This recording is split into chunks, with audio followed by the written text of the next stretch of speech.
परी हूं मैं, मला तर स्वर्गातच पाठवा. अव खरजूल तोंडाचे, तुला तर नरकात पाठवणे. पण मी काय पाप करेले? तू मेकअप करून पोराला फसवेले. 4-4 पोरं चालवा जाय, पोराकडे पाहून हसा जाय आणि त्याला प्रेमात पाडा जाय. तू फिल्टर लावून फोटो काढा जाय आणि इंस्टाग्रामवर टाका जाय.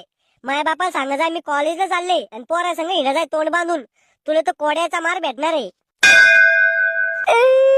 ईशो बोले काका, मला नरकात नका पाठवू. नरकातल्या गर्मीनं मी काळी पडीन. अव जिपरे, सुंदरता फक्त माणसाचं आकर्षण आहे आणि इथं माणसं नाहीये, आत्मा आहे सगळ्या. त्याच्यामुळे तुला इथं काळा कुत्र बी विचारत नाही. पण मी लय पुण्य करेल.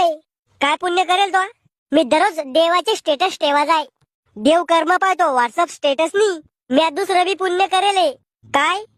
मी दररोज कुत्र्याला बिर्याणी खाऊ घाल जाय. म्हणजे कोंबड्याला मारून त्याची बिर्याणी कुत्र्याला खाऊ घाल जाय. म्हणजे एकाचा जीव घ्या जाय आणि एकाचं पोट भरा जाय. वारे वा, घुटण्यात मेंदू. तुला तर नरकातच पाठवतो आणि गेल्या गेल्या काना जोडाच्या मशीन मध्ये टाकायला लावतो. मला एवढ्या वारची ना माफ करा. रडून काही फायदा नाही, आम्ही माणसानी माफ कराल.